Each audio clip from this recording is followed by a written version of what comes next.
Good evening. So we would like to present our summary from the YouTube video. We choose the first option and the presentation will start from me. My name is Nazarina Nitya Putri with the last student number 29. So My name is Indi first, Farane with the last student number 006.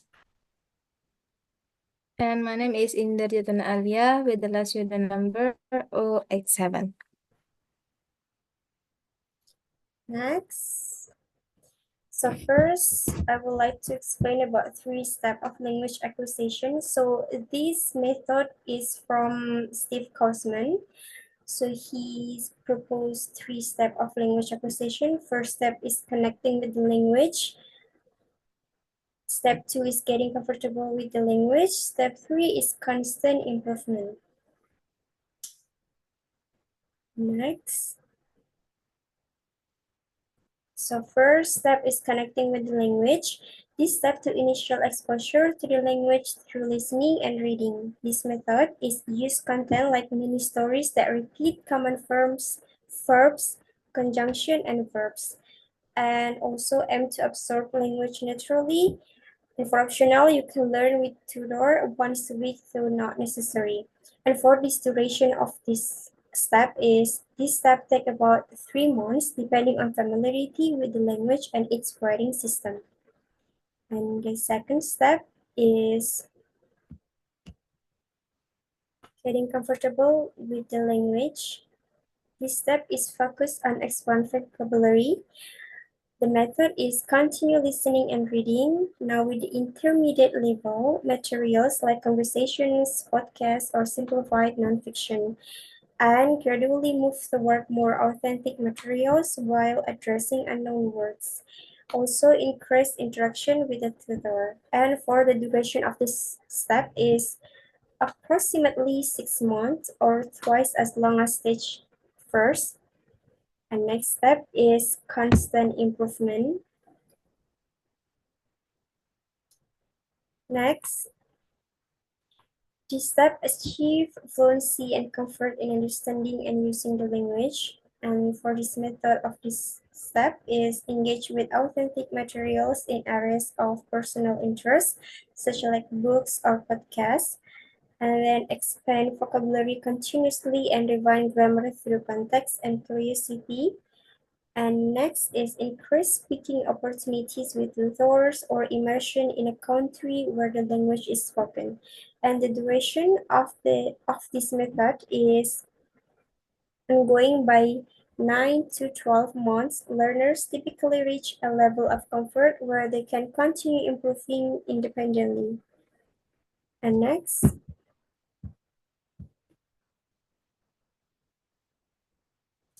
And the conclusion of Steve Kosman method is Steph Kosman, as the speaker of the video, outlines a practical input comfort-focused approach to language acquisition, emphasizing comprehension and gradual familiarity over immediate production. He proposed three distinct stages: connecting the language, getting comfortable with the language, and constant improvement. Rather than prioritizing early grammar rules or structured speaking exercise, Kaufman advocates for allowing language understanding to emerge naturally through extensive input. He argues that this method reduces intimidation, fosters curiosity, and ensures a more intuitive gaps of the language. And for the next material will be explained by my friends.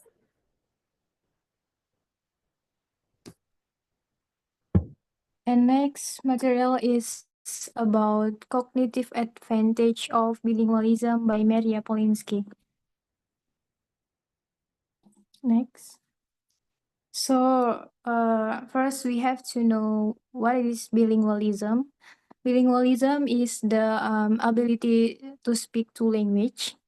Historically, bilingualism has been more common than monolingualism, which is often considered the norm by society. Bilingualism is not only a linguistic phenomenon, but it has a significant cognitive impact. In large countries with a dominant language, such as English in the United States or, or Mandarin in China, monolingualism is often presented as the standard, but based on history or research, speaking more than one language provides various benefits, especially in thinking ability and brain function. Next. Next. An example of the cognitive advantage of bilingualism. The first is study in Florida show that the risk of Alzheimer's was 5 times lower in bilingual individual compared to monolinguals. So from this, it can be concluded that the ability to speak two language help maintain brain function, especially in old age, by training the brain to be more active and efficient. And the second is bilingual babies are able to adapt more quickly to changes than monolingual babies. A study interested so the bilingual babies were quicker to recognize changes in object position. In experiment using dolls, bilingual infants show faster responses to changes in the doll's position than monolingual infants. This suggests an advantage of bilingualism in terms of attention control from an early age. Next, executive control in bilinguals. The first is bilingualism improve executive control ability. For the example, driving while ignoring a distraction requires similar skill as managing two language. So, executive control is the ability to focus attention and manage tasks. In bilingualism, the brain actively suppresses the use of the other language, enhancing this cognitive function. Next. Next is challenges in bilingualism. The first is smaller vocabulary at the beginning. Bilingual children often have smaller vocabularies in each language as young children. However, they caught up in this like at around 5 years of age. This is because language exposure time is divided, but it is not a long-term problem. The second is imbalance between dominant and minority language. A stronger language can influence a weaker language.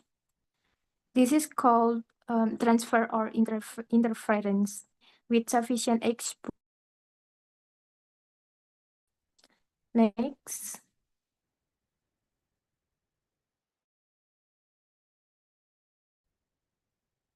Importance of consistent language input. Example, like research on Finnish children in the US who frequently visit Finland. Research showed that children who are regularly exposed to a second language in their natural environment have better language acquisition. Consistency of input is more important than methods such as one person, one language. Next. And next is social economic implication and future hope. The first is economic challenges. Bilingual education requires more than monolingual education, more cost than monolingual education. Economic factor influence the adoptions of bilingualism program in some countries. The second is future hope. Linguistic research and educational policy are expected to promote bilingualism as a global norm. Successful examples such as those in Switzerland show that with the right policies, bilingual society can become the norm. Next,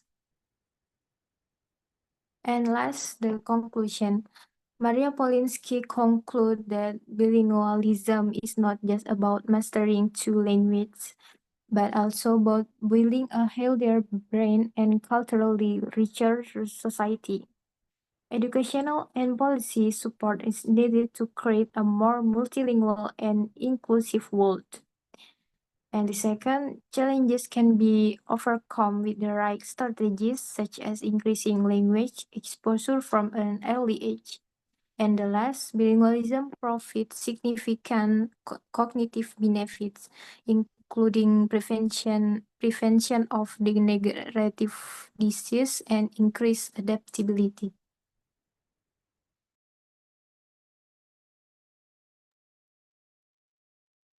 Okay, so the next material is bilingual and monolingual baby brains differ in response to language. Okay, so before I want to explain the data collection process, I will tell you that this research is researched by a research scientist at the Institute for Learning and Brain Science at the University of Washington with the iLabs magnetoencephalography facilities. Okay, so there are two data in this research. The first is 11 months babies from monolingual English-only households, and the second is 11 months babies from Spanish-English bilingual households. Okay, so the first is monolingual babies. So this group consisted of babies who came from households where only one language, such as English. So they were used to hearing and interacting in only one language in their daily environment. And then the second is bilingual babies. So this group consists of babies who come from bilingual households where two languages, such as Spanish and English, are used in daily life. And these babies hear and learn two languages simultaneously at an early age. And then the next is the research process. So there are three processes. The first is using a special digital cap and pen to track the baby's head shape. Okay, so why they use a cap and pen? So this equipment help track the position of the baby's head as they move around inside the imaging machine. And the 11-month-old babies is bring to the laboratory with their parents. And then the second is placed on a special high chair under the MEG helmet with their parents sitting nearby. So the babies sat in a special seat under the MEG helmet. And you don't have to be worried because the MEG machine is safe, quiet, and painless. So this detects changes in the magnetic field to show when and where brain activity is occurring. And this facility is the first in the world designed specifically for babies. And then the third is the babies listen to a sound stream of English and Spanish, sounds common to both languages. So baby listen to a variety of sounds such as dah and tah. So some sounds exist only in English or Spanish, while others are common to both languages. And then the results of the research, there are three results. So the first is babies from monolingual families specialize in processing English sounds and insensitive to Spanish. So these babies grow up in an environment where only one language, such as English. So therefore, their brains are specialized in recognizing and processing only English sounds. So in the 11 months of age, they are no longer sensitive to sounds from other languages, such as Spanish. And this also shows that their brains begin to focus only on the language they hear every day. And then the second is babies from bilingual families, specialized to process sounds from both languages, such as Spanish and English. So these babies grow up in an environment with two languages, Spanish and English. So their brains are able to recognize and process sounds from both language. So they stay sensitive to the unique sounds of each language and show that their brains adapt well to a bilingual environment and can easily handle learning two languages at once. And then the third is the comparison between bilingual babies and monolingual babies. So when the researcher compared the brain activity. So the babies from bilingual families show stronger responses in certain areas, namely the prefrontal and orbitofrontal cortices. So these areas are associated with executive functions such as attention, self-control, and the ability to switch focus skills that are particularly important when switching between two languages. So even when they just listening to sounds, the bilingual babies are already exercising these areas of the brain, which is likely to help improve their cognitive abilities in the future. And the conclusion of this research shows that 11-month-old bilingual babies can understand sounds from two languages at the same time, while monolingual babies only focus on one language. Bilingual babies also have stronger brain activity in areas related to focus and self-control, and this means that from an early age, bilingual babies are practicing switching between languages, which can help their brain development.